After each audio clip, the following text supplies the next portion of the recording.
Hello and welcome to Oh When the Town. Our next visitors are Sheffield Wednesday on Saturday, and with me to discuss all things Sheffield Wednesday is James from Wednesday Till I Die podcast. James, thanks for coming along and joining in. No problem. Anytime, of course. Yeah, pleasure to be on. Obviously, both our starts have not been brilliant. What do you expect from your team coming to Kenilworth Road this season? Because up until now, what were you, 20th in the league at the moment? And, so we're in about the same area. What are you expecting from Saturday? Yeah, you mentioned that the start's not being brilliant. Our start was fantastic. 4-0 at home against Plymouth. Everyone thought that we were going to win the league. Great pre-season. Everything was looking rosy. But yeah, wheels have well and truly fallen off, if indeed they were on in the first place, to be fair. Expectations. Do you know what? If you'd have spoke to me before the weekend, it wasn't looking great. We'd been beaten quite easily in the previous three fixtures: Sunderland, Leeds, and then Millwall. A little bit more positive after QPR at the weekend. However, conceding a late goal. If you've seen it, you'll have seen goals like that. Any game in the Sunday League, up and down the country, a melee in the box. We shouldn't have conceded it. And when you score in the 93rd minute to take the lead, you expect to take all 3 points. So, a little battered and bruised. But I think, expectations going to this one, it's a weird one because had we had beaten QPR, I think things would have been a lot easier going into this one in terms of expectations. Not in that, we expect to win. It's just that a poor result in terms of coming away with a defeat wouldn't seem so bad because you'd just say, well, Luton were in the Premier League last season, their squad's a lot better than ours, etc., etc. But really, looking at the points that we have picked up, really we need to get something from Kenilworth Road, which I know is easier said than done. We played Leeds when they had a bit of a poor start. They'd not won in their opening two fixtures, played them in the third, and we gave them their first win. I'm glad you won at the weekend because, I call Sheffield Wednesday a charity FC on quite a few occasions. A team that's gone on a poor run, play us, you'll probably get a win. So I'm glad that, you got that win against Millwall. And, but yeah, in terms of expectations, it is, like I said, it is a tricky one. I don't see us going to Kenilworth Road and playing off the park or anything like that. I think we've got to, conceding goals is an issue that we've got at the moment. I think 10 goals we've conceded in his last 4 games, which is not great. But yeah, I think we'll go there, try and play our style of football. The fact that you play good football as well probably helps. Two sides that are going to be going at each other, pressing each other high, and hopefully you just make more mistakes than us. Well, genuinely, I hope we don't. But was the game against Plymouth then? Was that just was that a blip? Was that because Plymouth weren't good, or was that because you played super well? I don't want to be disrespectful there, So Plymouth only got their first big win last weekend, didn't they, or this week? Is it the fact that it was Plymouth and it made you look good, or was you really on it that day? Do you know what? I think it is a bit of both, to be honest. I came away from that game thinking, everything we touched turned to gold.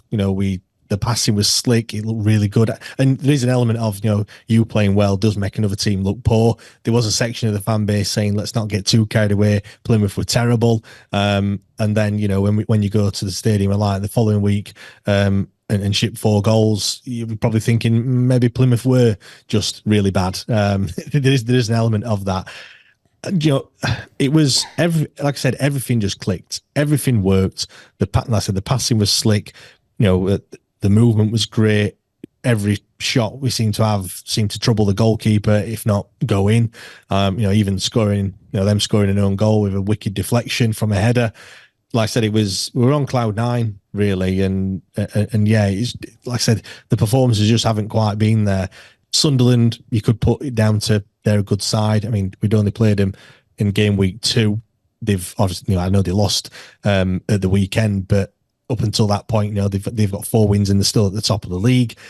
And then Leeds are just Leeds. So there was an element of, you probably expected those poor results, but it was just the manner of the defeats, to be fair, and especially the Millwall one. No disrespect to Millwall, but even at the Den, you expect to give them a good game, and we just didn't do that at all. And the shift, the confidence before before the season started was sky high. It went up another notch after Plymouth, and the difference is unbelievable. Like the confidence is on its arse, to be honest. And yeah, it lifted a little bit with the performance after QPR, but yeah, we're a fickle bunch. I think all football fans are. 1 minute there was going to be a statue of Danny Röhl outside Hillsborough.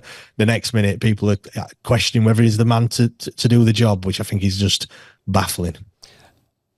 Talking about expectations really quickly, last season was a struggle to stay in the division, wasn't it? It was one to watch when I was looking back on that division, thinking, thank God that wasn't my team.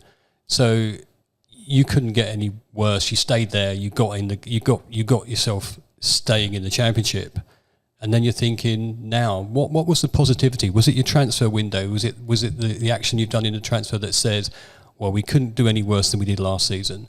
Because I expected Sheffield Wednesday to come up and be really good. Yeah, we all did. But when you get rid of your manager unannounced and then you've got one of the good managers that have come from Watford. We didn't in Cisco Munoz. He was absolutely awful. I know he's a bit of a lucky dip with Watford managers. There's been that many of them, but yeah, we got a poor one, and that kind of put us on the back foot, really. I think good in this pre-season just gone. Danny Röhl turned water into wine last season. Some of the players that weren't performing suddenly became some of our best players come the end of the season, and everyone trusted in him. Everyone trusted that he could, bring in a decent caliber of player. The football was far better. We made 4 signings in the January, and 3 of them were excellent. Ugbo, who we've now signed on a permanent, Beadle on loan, who we've now got on a season-long loan, and the other one was Jan Poveda, who was great, but he's sadly gone to Sunderland. So you thought, well, 3 out of the 4 weren't bad with a full summer pre-season and summer transfer window under his belt. Who knows what he can do. And we brought all the players in really, really early. I think, they were like 3-4 weeks before the transfer window had shut. We brought 9-10 players in, which is unheard of at Sheffield Wednesday. And, we didn't spend a great deal of money, but yeah, it was just that confidence that we trusted in what Danny Röhl was doing. And pre-season went quite well as well. We played some tough sides. Red Bull Salzburg out in Austria was one of them, and although they beat us, we kind of went toe to toe with them, and it was a decent game. So yeah, it was just a mixture of everything, really. Obviously, how the last season finished, we were other than Millwall, we finished the form side at the end of the season. So it was just kind of that continuation, really. And yeah, when you win your first game, you're thinking maybe we're right. Yeah, we're going to win the league from day one, as we both know that doesn't happen that often. Okay, so we haven't seen Sheffield Wednesday at Kenilworth Road for a bit. How are they going to come and approach the game? It's a difficult one, that, because Danny Röhl likes to play, I don't want to say total football, but he's very much pass out from the back, build through the lines, as he keeps saying, and different passages of play. Very much the modern way of playing football. Last season, he ditched some of that to go a bit more that direct, let's say, a bit more, getting it from back to front a little bit quicker, and we did a lot better. We started to try and play good football, but I think he's realised that he has got to ditch a little bit of that just to steady the ship somewhat. I just don't think we've got the players to really implement what he's done. He spent a lot of time at Germany, the German national side as an assistant manager. Spent a lot of time at Bayern Munich. I mean, Bayern Munich, one of the best teams in the world. We've got the players that we've got are nowhere near that sort of caliber. So I think with it being Danny Röhl's first managerial job as well, he's had to adjust and just kind of adapt, and perhaps realize that not all players can do exactly what he's wanting to do. So, but having said that, I think the fact that you play in a similar sort of style will mean that we're going to play in that way. You're going to press us, but that's what a team that plays out from the back want a team to come and press you, because that's how you get the space. So yeah, I think it's going to be a really interesting game, a real tactical battle as well. I expect, you'll be making changes, we'll be making changes as well. It's just how each team adapts to it. But yeah, we'll be putting you pressure. If you're playing out from the back as well, we'll be pressing high and hoping that we can nick the ball off you. The only problem we've got, very much like you yourself, is converting those chances. Yeah. So we'll need 3, 4, 5 chances to even get one on target, which is a little bit of a concern. Ike Ugbo's not quite hit the dizzy heights that he was last season. He scored, I think it was 6 in 5 games when he joined in January last season. And he's not quite hit any sort of form really at the moment. So yeah, it's going to be an interesting game. I think it's going to be a great game of football. But yeah, we can't wait for Saturday to come around. I was thinking if we're all playing the same tactics, we might cancel each other out in quite a lot of areas, and it could go either way, couldn't it? It could be one of those boring 0-0s or really exciting 0-0, or it could be something different if our players get on it. Who do we have to look out for on your side? Who give me a star player that I need to really look at and think, wow, we've got to be careful with him. Well, Barry Bannon is the obvious one, but I think everyone knows about Barry Bannon. He's been around for quite some time. He's been at Sheffield Wednesday for a very long time as well. I think one who, I would have picked out Anthony Masaba, although I don't think he's going to play on Saturday. He got dropped at the weekend, and the lad that replaced him, Olaf Kabakske, looked very, very exciting as well. It was his first start that he had. He came from the Polish second tier. We signed him in the summer. How we've found him, I have absolutely no idea. Who's looking in the Polish second tier for your next signing? I have, but hey ho, that's Sheffield Wednesday for you. But he's one that he's very direct. He's not the quickest in the world, but he's confident. He'll look to take someone on. He can go inside or outside as well. He's not afraid to go to the byline to put a cross in, but equally so, he'll cut in on his right foot. He plays on the left side of midfield, he's a left winger.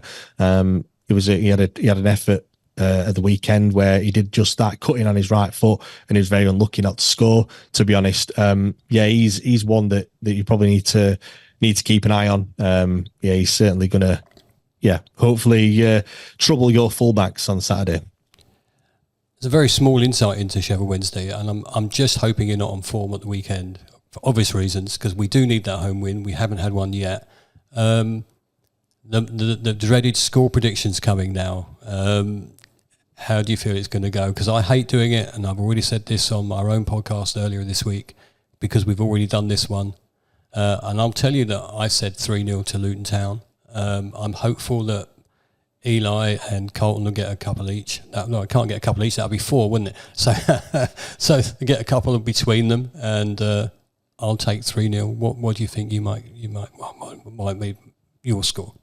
I'm going to give you 2. I'm going to go ahead of my heart, because I can't come on here and say that Sheffield Wednesday are not going to beat you. So you could if you wanted to. I could, and I will with my head, potentially. No, you're doing the right thing. My heart is saying that we're going to go to Kenilworth Road and we're going to get a result. We're going to probably nick it 1-0 and take 3 points and perhaps kickstart our season. I think my head is probably saying, if I'm being realistic, it might be a 1-1 draw. And if it was a 1-1 draw, I'd come away happy with that. It's a point gained, and we can just move on to West Bromwich Albion the following week, which is going to be another tough game. Goodness me, that is a tough one, isn't it? If it's a 1-1 draw, James, with all due respect, I'm going to the pub and getting drunk, because I don't want that to happen. Thank you so much for coming on. Can you tell Luton fans who are listening to this and watching this where they can come and see your reaction to the game after? Yeah, of course. So it's the Wednesday Till I Die podcast. We're on YouTube. We'll be live streaming from 8:00 on Sunday evening. And we're on all the usual podcast platforms if you want to listen to us on an audio medium. So and that episode goes out early Monday morning. So if we've beat you, then by all means come in and listen to us gloat. On that note, James, thank you so much for giving me your time and coming on to talk about it. I hope if you're coming down, I hope the trip's well, but I hope you go home a little bit sad. No problem. Thanks for having me on. Absolute pleasure, man.